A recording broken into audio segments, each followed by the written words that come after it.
అదే RTV app వార్తల్ని క్షణాల్లో చదివే అవకాశం ఉంటుంది. ఒక న్యూస్ పేపర్, ఒక టెలివిజన్ ఛానల్ మీ చేతుల్లో ఎప్పుడూ ఉంటాయి.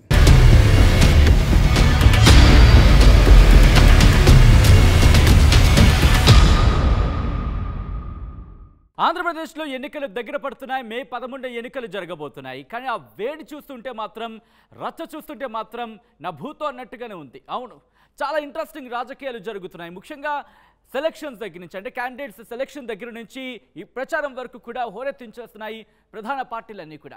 ఈ నేపథ్యంలో అక్కడ గ్రౌండ్ లెవెల్లో ఎటువంటి సిచ్యువేషన్ ఉంది, నియోజకవర్గాల్లో ఎటువంటి పరిస్థితి ఉంది, ముఖ్యంగా ఏ పార్టీ ఎవరిని బరిలోకి దించింది, వాళ్ళకున్న విజయ అవకాశాలు ఏంటి, దాంతోపాటు అక్కడ వాళ్ళకి కలిసి వచ్చే అంశాలేంటి, ఇవన్నీ కూడా తెలుసుకునే ప్రయత్నం చేద్దాం. ఈరోజు మనం మాట్లాడుకోబోతున్నాం ఉమ్మడి విశాఖ జిల్లాకు సంబంధించి మరొక ఆసక్తికర నియోజకవర్గం పాయకరావుపేట.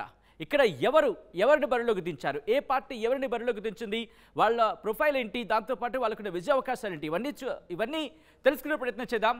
ముందుగా వైసీపీ బరిలోకి దించింది కంబాల జోగురుని ఇక్కడ. At the same time Telugu Desam party బరిలోకి దించింది వంగలపూడి అనితను. వీళ్ళ ప్రొఫైల్స్ చూద్దాం. ముందుగా వైసీపీ నుంచి బరిలోకి దిగుతున్న Kambala Jogulu profile here it is. SC అలాగే మాల సామాజిక వర్గానికి చెందిన నేత, లాయర్గా కూడా పనిచేశారు ఈయన. దాంతోపాటు 2004లో తెలుగుదేశం పార్టీ నుంచి పాలకొండ ఎమ్మెల్యేగా పోటీ చేశారు, గెలిచారు. 2009లో ప్రజారాజ్యం నుంచి పోటీ చేశారు, ఓటమిని చవిచూశారు. 2012లో వైసీపీలో చేరారు కంబాల జోగులు. అలాగే 2014, 2019లలో వైసీపీ నుంచి రాజాం ఎమ్మెల్యేగా పోటీ చేశారు, గెలిచారు కంబాల జోగులు. ఇప్పుడు కనుక ఆయన గెలిస్తే హ్యాట్రిక్ అవుతుందనే చెప్పుకోవాలి. ఇది కంబాల జోగులకి సంబంధించిన ప్రొఫైల్. తెలుగుదేశం పార్టీ నుంచి బరిలోకి దిగుతున్నారు వంగలపూడి అనిత. ఒక్కసారి అనితకు సంబంధించిన ప్రొఫైల్ కనుక గమనిస్తే, ఎస్సీ మాల సామాజిక వర్గానికి చెందిన నేత అనిత, టీచర్గా పనిచేశారు. 2014లో తెలుగుదేశం పార్టీ నుంచి పాయకరావుపేట ఎమ్మెల్యేగా పోటీ చేశారు, గెలిచారు. 2019లో కొవ్వూరు నుంచి పోటీ చేశారు, ఓటమిని చవిచూశారు. తిరుమల తిరుపతి దేవస్థానం మెంబర్గా కూడా పనిచేశారు అనిత.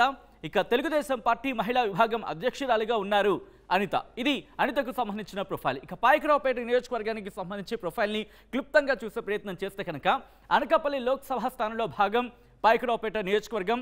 ఎస్సీ అలాగే కాపు ఓటర్లు ఎక్కువగా ఉండే నియోజకవర్గం కూడా. ఇన్ఫ్యాక్ట్ ఎస్సీ అలాగే కాపు ఓటర్లు ఎక్కువగా ఉండే నియోజకవర్గం కూడా పాయకరావుపేట అనే పేరు వినిపిస్తూ ఉంటుంది. దాంతోపాటు నక్కపల్లి, కోట ఉరట్ల, పాయకరావుపేట, ఎస్ రాయవరం మండలాలు ఈ నియోజకవర్గం పరిధిలోకి వస్తాయి. ఇది పాయకరావుపేటకు సంబంధించిన ప్రొఫైల్ క్లుప్తంగా చూస్తే కనుక. ఇక్కడ మరి సామాజిక వర్గాల పరంగా ఎవరికి ఎన్ని ఓట్లు ఉన్నాయనేది ఒకసారి గమనిద్దాం. కాపు సామాజిక వర్గానికి సంబంధించి 60,000 ఓట్లు, ఎస్సీ సామాజిక వర్గానికి సంబంధించి కూడా 60,000 ఓట్లు, యాదవ సామాజిక వర్గానికి 38,000 ఓట్లు, వాడబలిజ సామాజిక వర్గానికి 34,000 ఓట్లు, అలాగే ఇతరులు 44,000 ఓట్లు ఉన్నాయి ఇక్కడ. సో ఈ నేపథ్యంలో కనుక గమనిస్తే కాపు అలాగే ఎస్సీ సామాజిక వర్గానికి సంబంధించిన ఓటర్లు చాలా కీలకంగా మారే అవకాశం ఉంది. ఈ నేపథ్యంలో ఇక్కడ ఎటువంటి అంశాలు ప్రభావితం చేయబోతున్నాయి, ముఖ్యంగా ఎవరి విజయ అవకాశాలు ఏ విధంగా ఉన్నాయి, ఎటువంటి అంశాలను ప్రాతిపదికన తీసుకొని విజయ అవకాశాలు డిసైడ్ అయ్యే అవకాశం కనిపిస్తోంది, ఇక్కడ ప్రభావితం చూపించే అంశాలంటే ఇవన్నీ కూడా తెలుసుకునే ప్రయత్నం చేద్దాం. మా ప్రతినిధి నాయుడు అప్డేట్స్ అందించేందుకు లైవ్లో జాయిన్ అవుతున్నారు. నాయుడు, ఉమ్మడి విశాఖ జిల్లాకు సంబంధించి మరొక ఆసక్తికర నియోజకవర్గం పాయకరావుపేట. ఇక్కడ వైసీపీ కంబాల జోగిని బరిలోకి దించింది, తెలుగుదేశం పార్టీ వంగలపూడి అనితను బరిలోకి దించింది. ఇక్కడ ఎవరి విజయ అవకాశాలు ఏ విధంగా ఉన్నాయి, డిసైడింగ్ ఫ్యాక్టర్స్ ఏంటి నాయుడు? Good afternoon Sachin. మీరు అన్నట్టు నిజంగా ఉమ్మడి విశాఖ జిల్లాలో వ్యాప్తంగా పూర్తిగా పాయకరావుపేట నియోజకవర్గం ఒక ఆసక్తికరమైన నియోజకవర్గం చెప్పొచ్చు. ఎందుకంటే విశాఖ జిల్లాకి అటు తూర్పుగోదావరి జిల్లాకి బార్డర్గా పాయకరావుపేట ఉంటుంది. అలాంటి పాయకరావుపేటలో పూర్తిగా ఇప్పుడు చూసుకుంటే టీడీపీ, వైసీపీ రెండు పోటీ చేస్తున్న ప్రధాన పార్టీలుగా పోటీ చేస్తున్న ఈ నేపథ్యంలో పూర్తిగా చూసుకుంటే మొదటిగా టీడీపీ చేసుకోవచ్చు వంగలపూడి అనిత. టీడీపీ పార్టీలో ఒక ఫైర్ బ్రాండ్గా మహిళల్లో ఏదైనా ప్రభుత్వాన్ని నిలదీసే హక్కు కానీ అది చాలా ప్రజల్లో దూసుకు వెళ్ళిపోయే విధంగా అనిత, వంగలపూడి అనిత గారు అయితే మంచి పేరు సంపాదించారు. 2014లో మొదటగా టీచర్గా పనిచేసిన ఆమె రాజకీయాల్లోకి వచ్చారు. రాజకీయాల్లోకి వచ్చి మొదటిసారిగా అక్కడ గెలుపొందారు. 2019లో గత ఎన్నికల్లో అయితే కొవ్వూరు మార్చడంతో పూర్తిగా అక్కడ ఓటమి చెందారు. మళ్ళీ ఇప్పుడు ఇదే నియోజకవర్గంలో ఆమెకు ఎమ్మెల్యే టికెట్గా అవకాశం రావడంతో పూర్తిగా పోటీ చేస్తుంది. మరోపక్క పాయకరావుపేటలో వైసీపీగా ఉండే కంబాల జోగులు ఈయన శ్రీకాకుళం జిల్లా నుంచి అయితే ఇక్కడికి పాయకరావుపేటకి వేశారు. ముఖ్యంగా సామాజిక వర్గాల నేపథ్యంలో ఆయన అక్కడ నుండి పాయకరావుపేటకి పంపించడం జరిగింది ప్రధానంగా మనం చెప్పవచ్చు. ఆయన 1999 నుంచి రాజకీయాల్లో ఉన్నారు. ముఖ్యంగా ఆయన న్యాయశాఖగా ఆయన లాయర్ కూడా. 1999 మొదటగా టీడీపీలో చేరారు. టీడీపీ తర్వాత నుంచి ప్రజారాజ్యంలోకి వచ్చి ఎమ్మెల్యే గెలిచారు. తర్వాత వైసీపీలోకి వచ్చి ఓడిపోయారు. మళ్ళీ ఇప్పుడు మూడోసారి గెలవడానికి అయితే రెడీగా ఉన్నారు.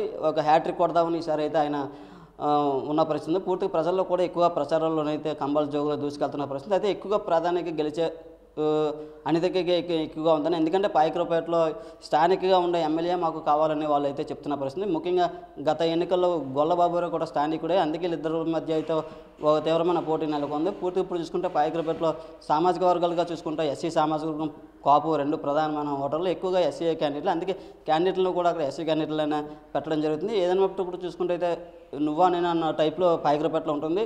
ఎక్కువ అందరూ చూపు అయితే మాత్రం అనిత వైపే ఉందని చెప్పవచ్చు. సచిన్, కానీ ఇక్కడ ఎటువంటి అంశాలు ప్రభావితం చేసే అవకాశం ఉంది నాడు? ఎందుకంటే రెండు పార్టీలకు సంబంధించి అభ్యర్థుల విషయంలో పోటాపోటీ ఉన్న నేపథ్యంలో అక్కడ కీలకమైన అంశాలు ఏంటి? ఎటువంటి అంశాలు ప్రభావితం చేయబోతున్నాయి అక్కడ? ముఖ్యంగా పాయకరావుపేటలో అంశాలు అయితే స్థానిక సమస్యలు చాలా ఉన్నాయి. ఆ సమస్యల పట్ల పూర్తిగా అధికార పార్టీ మమ్మల్ని మోసం చేసిందని అక్కడ ఉన్న ప్రజలు కూడా చెప్తున్నారు. పూర్తిగా మరో పక్క అక్కడ పాయకరావుపేట అనేది ఇండస్ట్రియల్ ఏరియా కూడా, అక్కడ పరిశ్రమలు కూడా తీసుకొస్తామని గత ప్రభుత్వం చెప్పింది. ఇప్పుడు లేదు, ఇప్పుడు ఈ ప్రభుత్వం కూడా మేము అధికారంలోకి వస్తే కూటమి తరపున మేము తప్పకుండా పరిశ్రమలు తెచ్చి యువతకి ఉపాధి అవకాశాలు ఇస్తామని చెప్తున్నారు. మరోపక్క అక్కడ మత్స్యకారులు కూడా ఉన్నారు, మత్స్యకారుల సమస్యలు కూడా ఉన్న పరిస్థితి. ఏదైనప్పుడు మా సమస్యలు ఎవరు పరిష్కారం చేస్తే వాళ్ళకి అక్కడ ఓటు వేసే హక్కు ఉంటుందని కూడా అక్కడ ప్రజలు కానీ యువత కానీ చెప్తున్న పరిస్థితి ఉంది. పూర్తిగా చూసుకుంటే పాయకరావుపేట నియోజకవర్గంలో ఒక ఇంట్రెస్టమైన నియోజకవర్గం చెప్పొచ్చు. మనం ఈ మధ్య కాలంలో చూసుకుంటే పార్టీ నేతలు కూడా ప్రచారాల్లో అయితే అక్కడికి వస్తున్న పరిస్థితి అయితే ఉంది.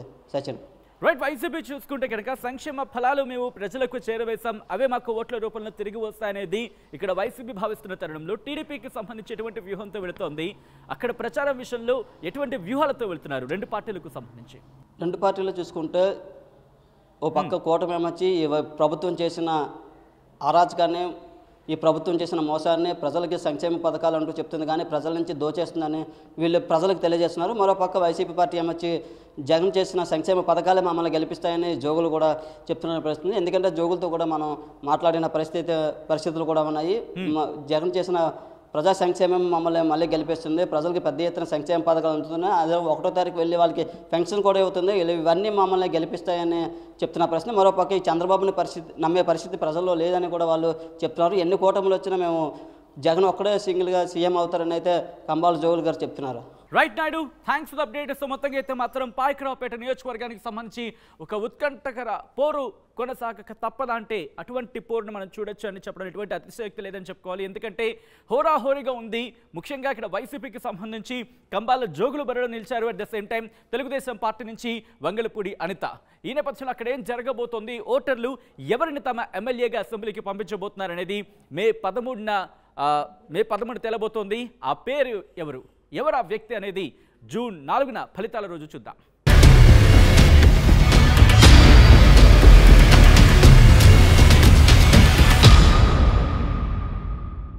మరిన్ని వీడియోస్ కోసం ఛానల్ ని సబ్స్క్రైబ్ చేయండి. లేటెస్ట్ అప్డేట్స్ కోసం వాట్సాప్ ఛానల్ ని ఫాలో చేయండి. అండ్ లింక్ డిస్క్రిప్షన్ లో ఉంది.